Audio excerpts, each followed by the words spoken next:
পুত্র মাত্র ধনমাত্রিত বালো বিহায়তি আত্মাহি আত্মানু নাতি কুত পুত্র পুত্র ধন ইয়তেনা সসবজ্জেন হোতু তে জয় মঙ্গলং তে।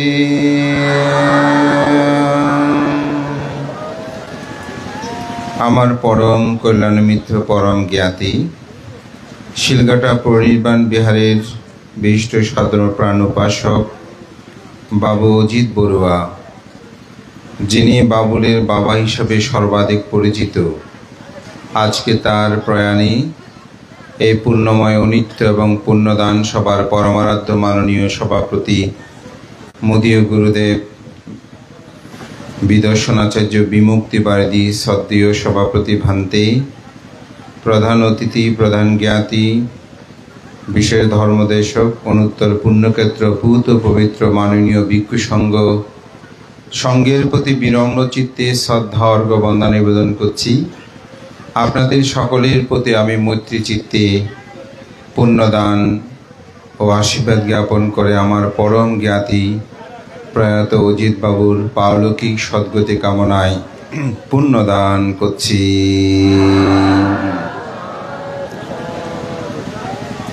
পিছিয়ে পড়া একটি কথা দিয়ে আমার দেশনাটা আমি শুরু করব। ভারত বাংলা উপমহাদেশেই বৌদ্ধ ধর্মের সধর্মের উত্থান পতনের এক করুণ কিন্তু ইতিহাস রয়েছে। এক সময় যেখানে বৌদ্ধ ধর্মের জয় জয় গান ছিল, কালক্রমে সেখানে ম্রিয়মাণ হয়েছে, আবার পুনর্জাগরণ হয়েছে। এই পুনর্জাগরণের ক্ষেত্রে কিন্তু অন্যতম ভূমিকা ছিল ব্রিটিশ, তৎকালীন ব্রিটিশ যারা গবেষক ছিলেন, এবং ব্রিটিশ শাসন আমলটা ছিল কিন্তু বৌদ্ধদের জন্য একটি অন্যতম সময়।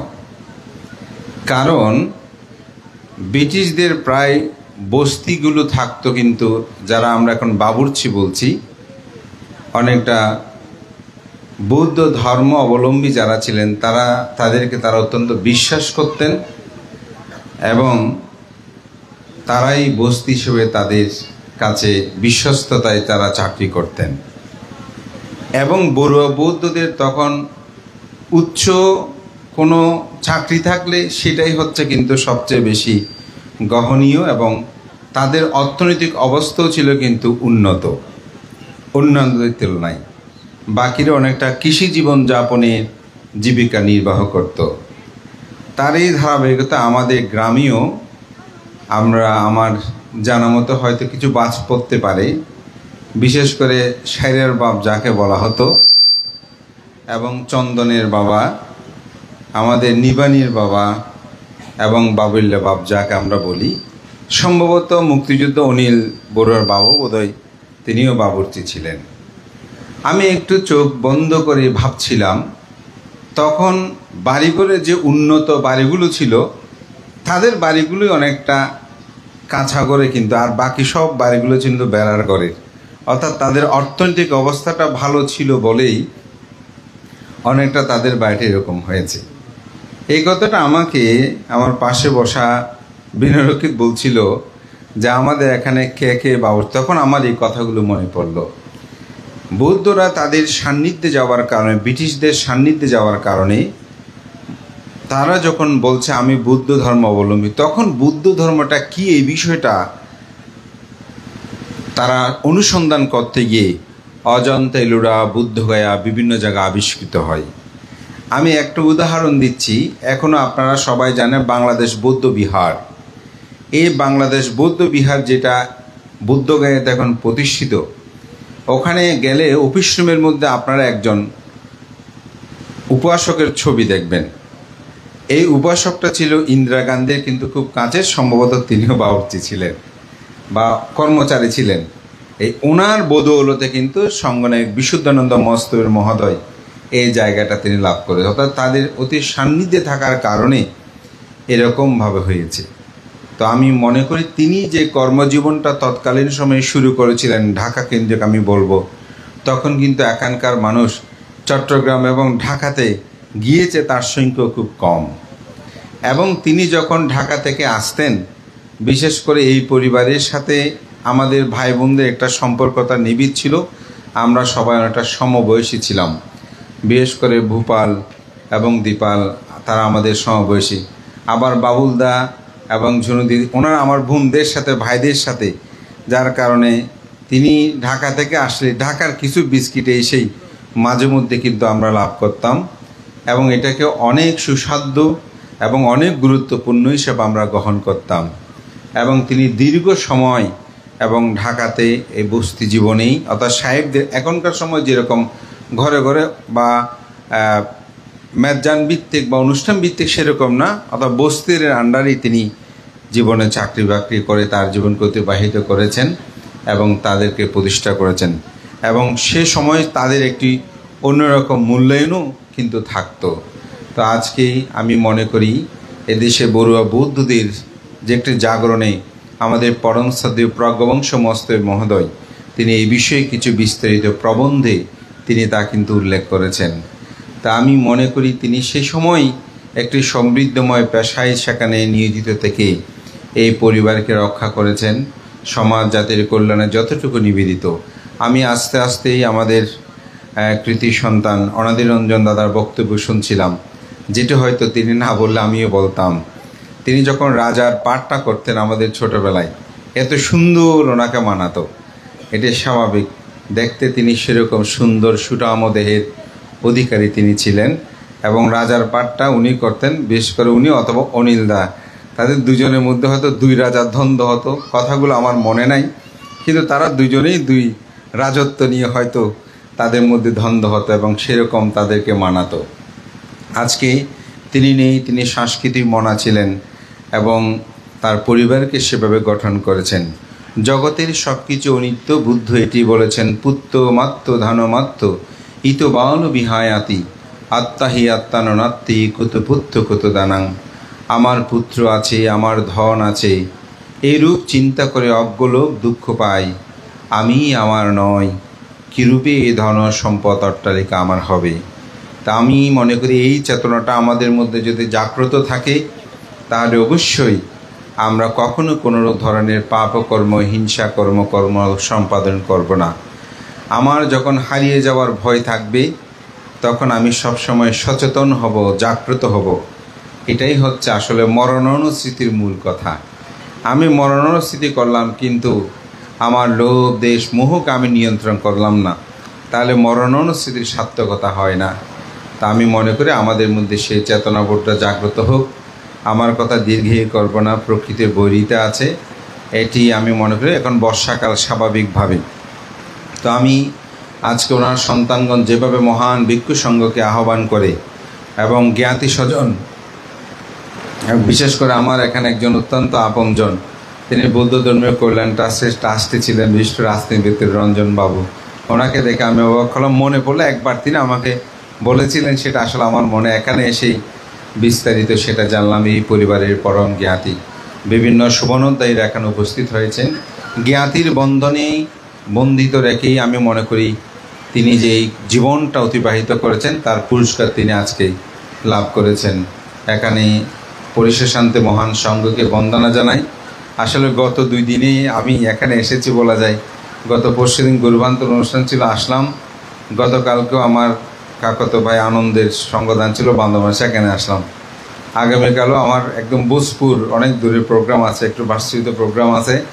আজকে চিন্তা করেছিলাম যে দুপুরের সঙ্গদান আছে, একটু রেস্ট নেব। কয়েকজনকে প্রোগ্রামও দিয়েছে আজকে দুপুর আসার জন্য, সন্ধ্যায় আসার জন্য, কিন্তু হঠাৎ এই খবরটা শুনে বিশেষ করে জয়সেন আমাকে বলল, পরে ভূপাল কান্না জড়িত বললেন। তো বিশেষ করে রূপল দাদার সাথে সেদিন দেখা হয়ে জিজ্ঞাসা করেছিলাম যে দাদা কেমন আছেন, বলে যে এই আগের মতন, বেশি ভালো নেই। যেতে যেতে ভূপালের সাথেও কথা বললাম আমার গাড়ি সংক্রান্ত বিষয়ে। আজকে সে তার অনিত্য কথা শুনে আসলে খুবই স্বাভাবিক। এটি আমাদের জ্ঞাতি হিসাবে একজন সমাজের বয়স্ক মানুষ হিসেবে যারা সমাজের অলংকার, তাদের প্রয়াণ আমাদেরকে ব্যতীত করে। আমি গ্রামবাসীর সকলের প্রতি আশীর্বাদ জানাই, পুণ্যদান করি। এবং আমাদের উপস্থাপকও বলেছেন, আমাদের গ্রামে যে কোনো কেউ প্রয়াত হলে আপনাদের সবাই যার যার কর্ম থেকে কর্মস্থানে যে কোনো প্রকার উপস্থিত হন। এটি সত্যি আমাদের কাছে অত্যন্ত অনুকরণীয়। এই ধারাবাহিকতা যেন আমাদের মধ্যে সবার মধ্যে বিদ্যমান থাকে, এটি যেন রক্ষা করে এই আমি কামনা করছি। বিশেষ করে আমাদের ওসি উৎপলবাবু, সে অনেক দূর কুষ্টিয়া না কোথায় মনে হয় এখন, সেখান থেকে সে এসেছে। আমাদের ডাক্তার ব্যস্ত, উনি এসেছেন। আমাদের মামা, তিনি খুব ব্যস্ত, অসুস্থ ছিলেন সেদিন, গুরুবান্তের অনুষ্ঠান আসতে পারেননি, কিন্তু ওসি রঞ্জিতবাবু তিনি আজকে এখানে এসেছেন।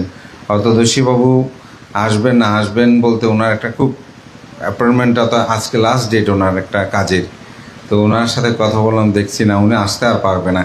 কিন্তু আমার মন বলছিল, যেহেতু আমাদেরকে খুব জ্ঞাত হিসেবে পরমভাবে জানতেন, দাদাও বলছেন আমারও খুব যেতে ইচ্ছে করছে। আমাদের ঠিক আছে, আমরা অপেক্ষা করছি। তা আমরা সবাই, আমি বলবো অনাদিতার থেকে শুরু করে আমাদের সবার মধ্যে যে মেলবন্ধন, এটি যেন সবসময় বিদ্যমান থাকে। তাতে আমাদের গ্রামবাসী যারা এখানে অবস্থান করছেন, তারা সেই আশাটা, প্রত্যাশাটা, আমি মনে করি অন্তত মৃত্যুর সময় যে আমরা পুণ্যতা দিই, এটি তাদের কাছে একটি পরম প্রাপ্ত হয়। সবার কাছে সে আহ্বান জানিয়ে এবং পরিবারের প্রতি সমবেদনা জানিয়ে আমি মনে করি কাকার অনেক বয়স হয়েছেন, এটি স্বাভাবিক। জগতে মৃত্যুটা আমাদের সকলকেই বরণ করে নিতে হয়। আমি আপনি সবাই যাব, কিন্তু আমরা যেন ভালো কাজ করি, সৎ কাজ করি। পরিশেষান্তে পুত্র এবং পুত্রবধূদের কাছে আমি একজন শুধু জ্ঞাতি হিসাবে নয়, একজন ধর্মগুরু হিসাবে বলবো, পিতা প্রয়াণ হয়েছেন, আপনার মাকে যথা শ্রদ্ধা, সম্মান, গৌরব, ভরণ পোষণ সব কিছু সম্পাদন করবেন। আপনাদের উত্তর শ্রীবিদ্ধ হবে, আশীর্বাদ আপনাদের শিরে বর্ষিত হবে। একটি সম্পদ, একটি আশীর্বাদের জায়গা হারিয়েছেন, যাকে আমরা জঙ্গম তীর্থ বলি। আরেকজন মাত্র বেঁচে আছেন, তাকে যদি দেখভাল করেন আপনাদের উন্নতি হবে, শ্রীবৃদ্ধি হবে, আপনারা সাক্ষাৎ পুণ্য লাভ করবেন। সেটি যেন অবহেলা না হয়, অবজ্ঞা না হয়। আমি এই আহ্বান জানি, মহান সঙ্গকে বন্দনা জানি। অনিত্য চিন্তা, অনিত্য দুঃখ এবং অনাত্মাময় আমার নয়, আমারই কিছু নয়, এই চিন্তা চেতনার চর্চা যেন আমাদের মধ্যে সবার মধ্যে জাগ্রত হয়, এই কামনা করে আমার সংক্ষিপ্ত ধর্মকথা হিত উপদেশ কথা শেষ করছি এবং প্রয়াত পরম জ্ঞাতির প্রতি পুণ্যদান করছি।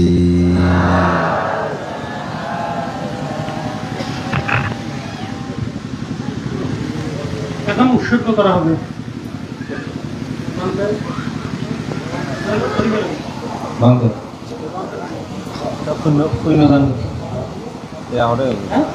বিনয়রকিত কোথা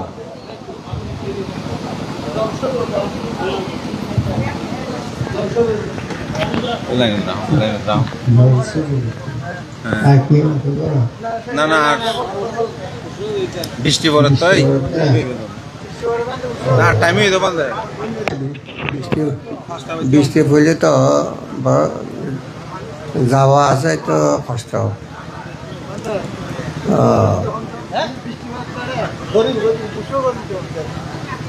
শ্রদ্ধা পান উপাস উপাসিকা মন্ডলী বিক্ষু অনেক থাকি গেছে, যথাযথ অনুষ্ঠান অনুযায়ী, মানুষ অনুযায়ী কথা বলা হয় না।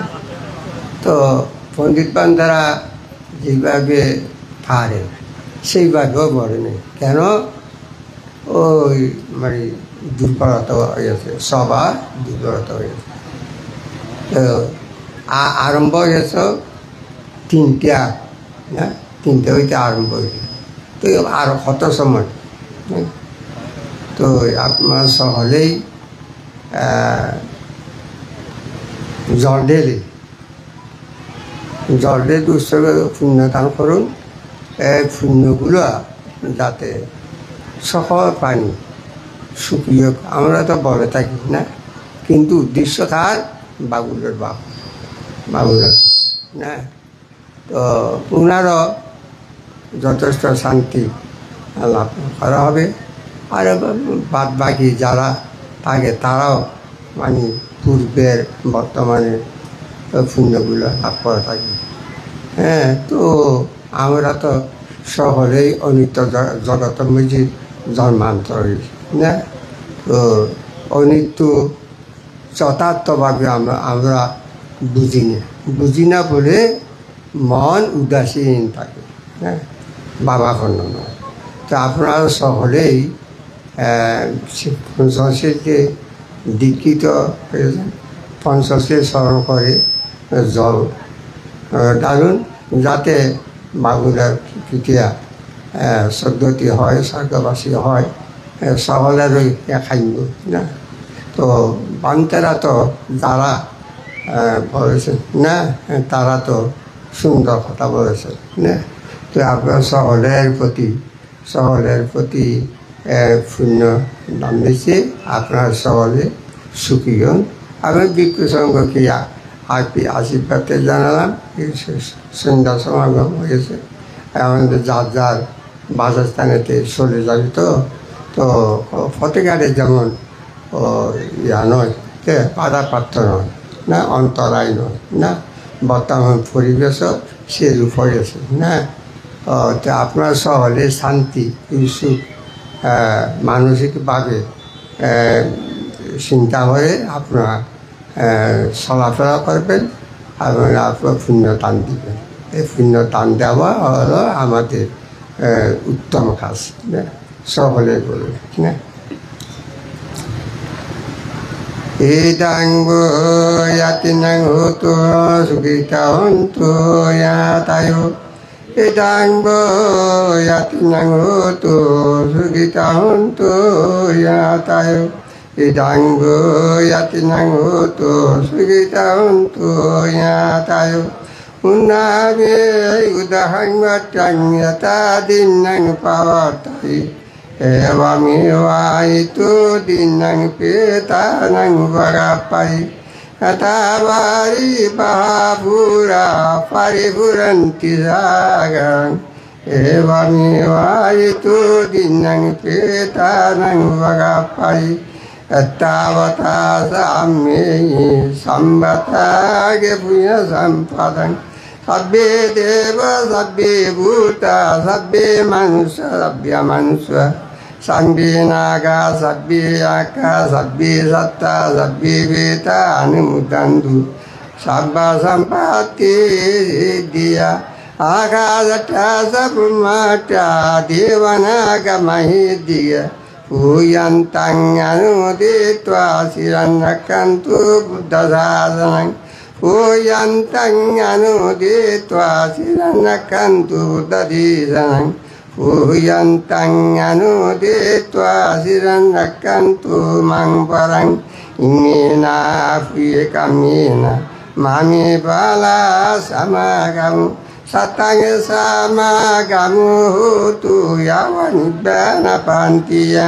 Idange puyang asabaka yang banghutu. Idange puyang nibbana sabasayutu. Idange puyang asabaka yang banghutu.